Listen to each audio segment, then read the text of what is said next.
Hi everyone, welcome back to Random Talk with NG. And today's episode is extra special because I've got my best girl with me and I am really happy that she's here. I wish you all could see the smile on my face right now because she's actually sitting right next to me and we're recording this podcast. So, hello, Rachel. Welcome to Random Talk with NG. Thank you. I'm so excited to be here. I am really glad, and finally, I'm glad that we can have this conversation. I know that Rachel sounds really calm and gentle right now, but once she starts, you people would understand what I mean. So in today's episode, it promises to be really worth it, and we're diving into friendship myths, surviving this thing called adulting and how I've been navigating friendships as grown-ups, because I know that how young people navigate friendships while in high school can be quite different than as grown-ups, because life is happening to us, especially those of us in Nigeria. You find that your favorite person is either, somewhere else, another state, another region, another country, another continent, and all we have to rely on is just technology. And then if unfortunately we're dealing with people in different time zones, it makes it even more difficult because you're not able to catch up with the person. I have a friend whom I catch up with. Our time zones are not so favorable, so we have to find a way to make it work. But sometimes it can be different. So I drop a WhatsApp message and then I get a response like many hours later. It's just it. So I want us to start with, friendship myths. Let's start with the big one. Your best friend must be exactly like you. That's what some people believe, that your best friend must be exactly like you. So what are your thoughts about it? Okay, your best friend must not be exactly like you. Though you guys might share the same values, because that's what's going to make you guys even be together. If you have conflicting values or not opinions, then I'm not sure you guys are going to be best friends. So your best friend must not necessarily be exactly like you. In fact, sometimes you see some best friends, one is calm, the other one is wild. Exactly. The differences in character just makes the friendship sweeter. Yes. Well, I guess that's true. I wanted to say that truly your best friend must not be exactly like you, must not be like you, because if that were true, you and I would not be. Even though I feel like, well, we are more alike than opposite. But yes, that is one. Then another friendship myth that I've heard people actually talk about is opposites can't be besties, right? People with opposite character, but I guess it's something that I have also covered. Yes. And then someone said adult friendships are not as deep as childhood ones. What are your thoughts about that one? I even believe, maybe adult friendships that started from childhood are deeper. Well, really? Yes. Because, that person that is saying childhood friendship is deeper than adulthood. That makes it deeper as adults if you guys started from childhood. Okay. But what if, well, I get that point. But then my thought about this would be, what if we disconnect after a while and then we reconnect? Would we really still be that close? What if we disconnect, after childhood? Because there are some people that I was really friends with from childhood, but right now, I'm not sure we talk even once in 2 years. And the once in 2 years or once a year is just a simple HBD that is being written, and then the other person returns with happy birthday when it's your own turn or something. Okay. That's why this disconnection thing is not good. It's not good, honestly. If you keep the flow, it's better. Yeah. And also, this thing about adulthood. Okay. It's always good when everybody is going at a certain pace. Yes. Because life happens. Yes, life Yes, happens. life happens. Either one party starts withdrawing.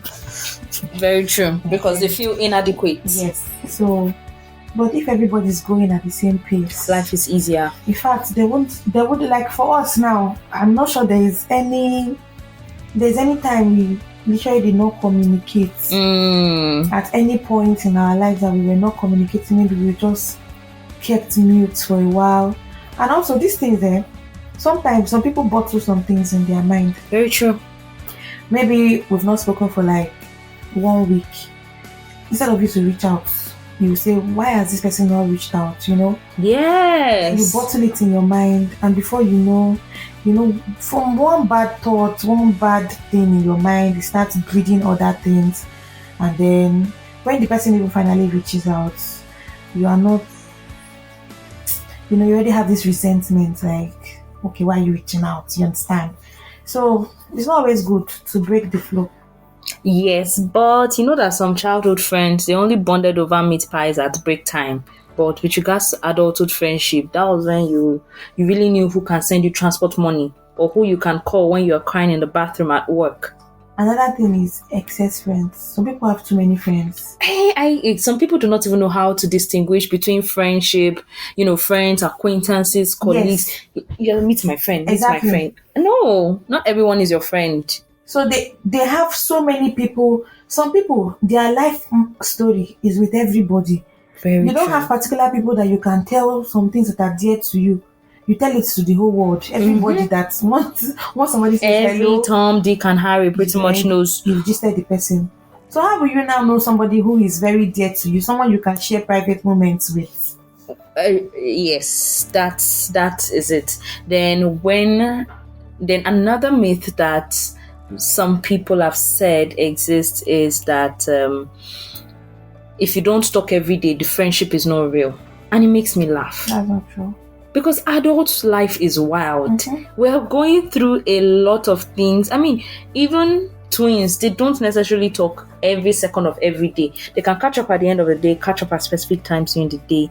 But for us, as you've already mentioned, there are days that we don't talk. But the moment to link up is like nothing Just catch up changed. on everything. And when people are saying, hey, your friends need to be around, I'm like, most of my dear friends and loved ones, they are not around me at all.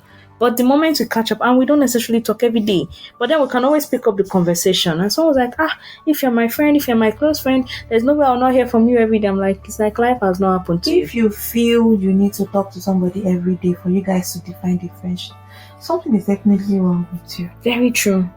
That means you are trying to do too much. That friendship is not a friendship at best. You are trying to force it. Yes, you're trying to force it because friendship is not forced. If I've not even spoken with you for 1 week, when I call you the next week, once I just shout, Obiefuna Maria Letitia Ngozi, you know it's about to go down. Yes. So, and for me, it's because I don't even have friends. I won't lie. I don't have friends. Some people, like some of my colleagues, they say I'm secretive. It's not like I'm secretive. It's just that I cannot be telling everybody everything about everything. you. So I just, even the people that call themselves my friends, like when I posted your picture, they are the ones commenting that your best girl is that. They know. They are very, very aware that, okay, you are my friend though, but I have a friend. Do you understand? Yep. So it's very clear. And everybody, they know their boundary. Very true. So that's it. Very true. So yeah, we've busted those myths and we are getting to the point where we want to say yes, adult friendships can be just as deep, if not deeper.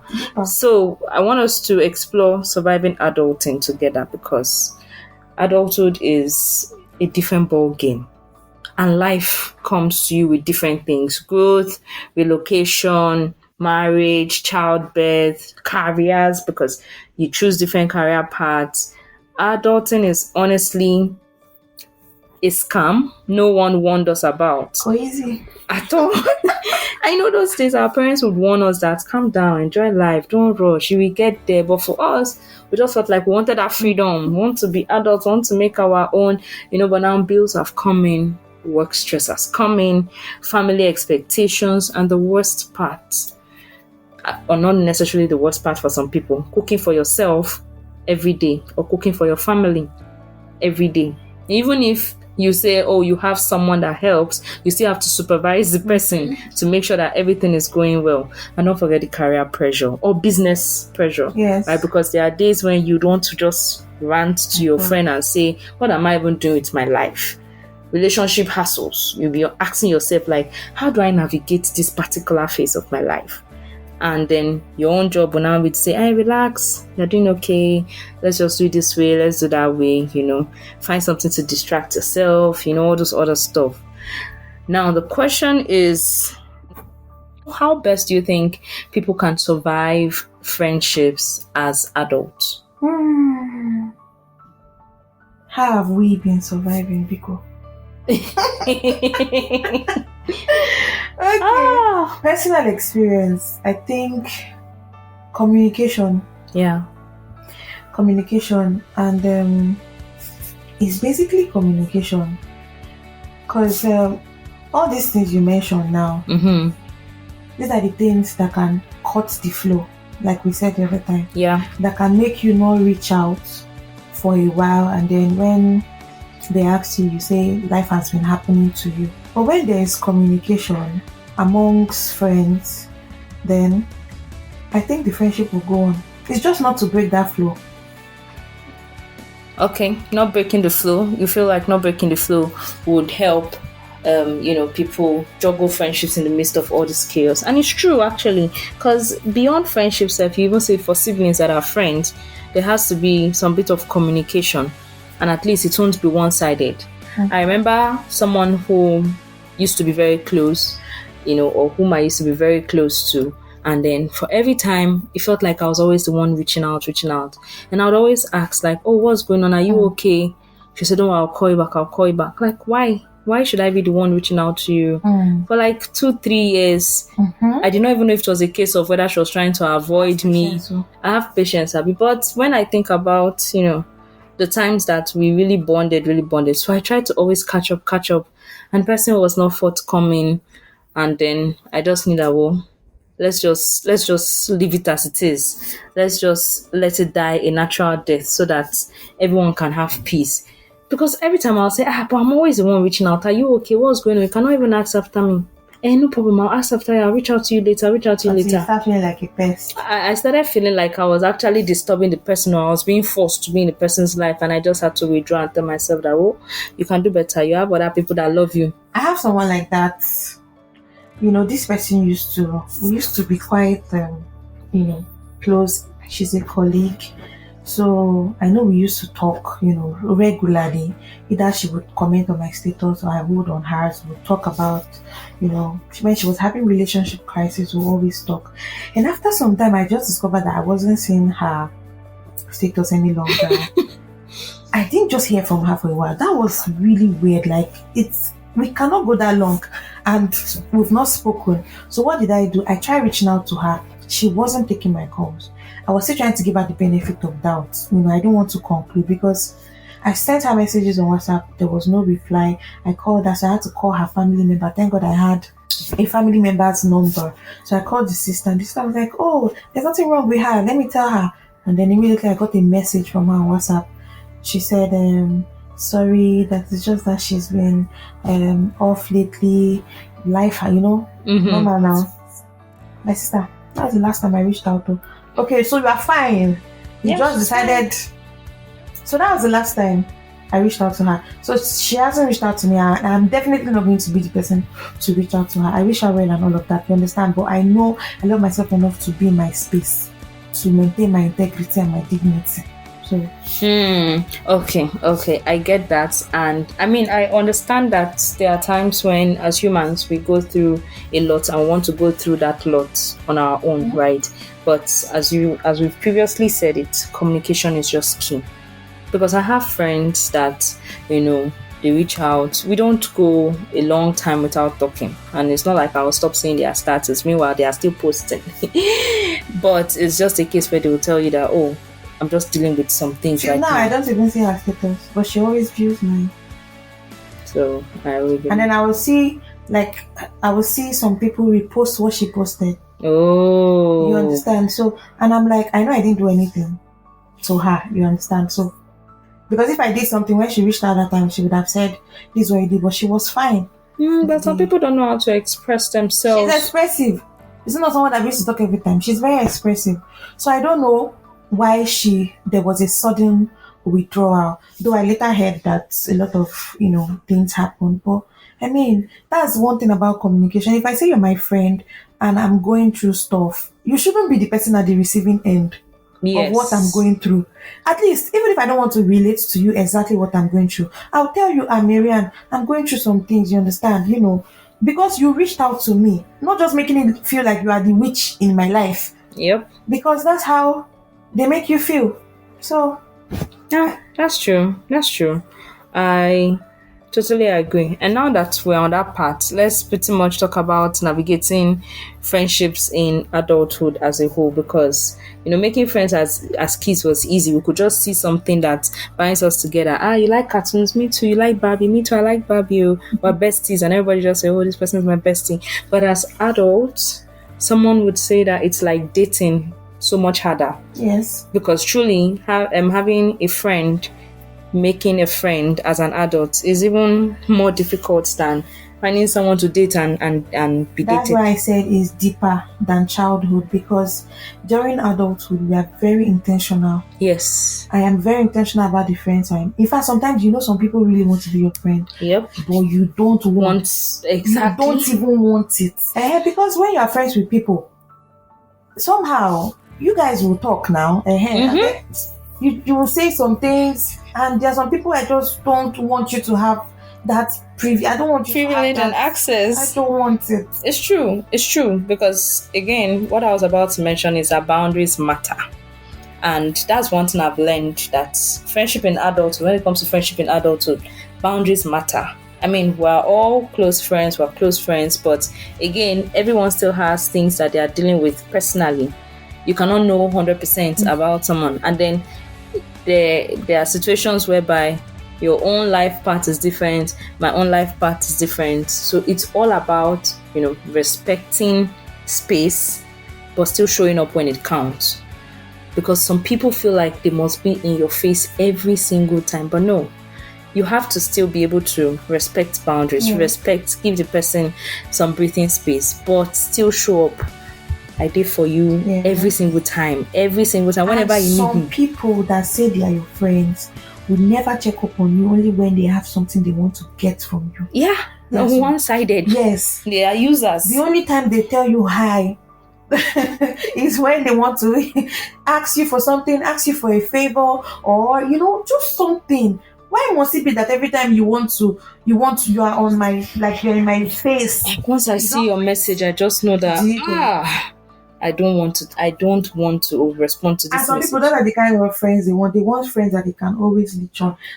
They are looking for people, and that's why I said adulthood friendship is very intentional. Yeah. Because if I see you are that kind of person, then you cannot be my friend, though. Yes.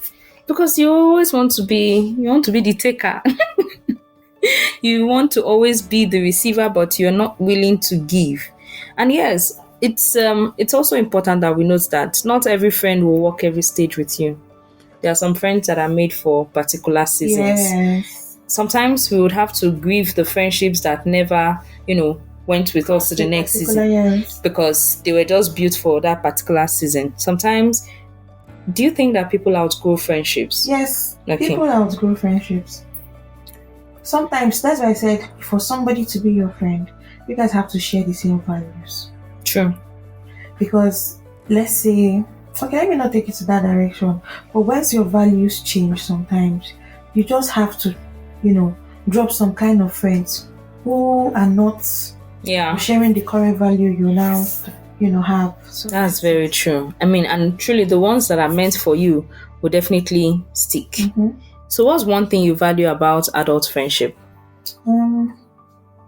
Well, I would not generalize it. I would say for our own friendship, because I can only talk from my own experience. Yep. So what I value about the friendship I have now is, first and foremost, we are not judgmental. Very true. We are not judgmental. Very true. We try to see the points of each other And even if you want to give an advice, you are saying it like it's when nobody's imposing it on anybody. Yep. Boundaries. I like the fact that sorry, I'm laughing. I like the fact that some people they don't understand. I don't know the English. Maybe I'm the one that will know the English to use there. But some people don't understand. Will I say body language or how to pick up some things?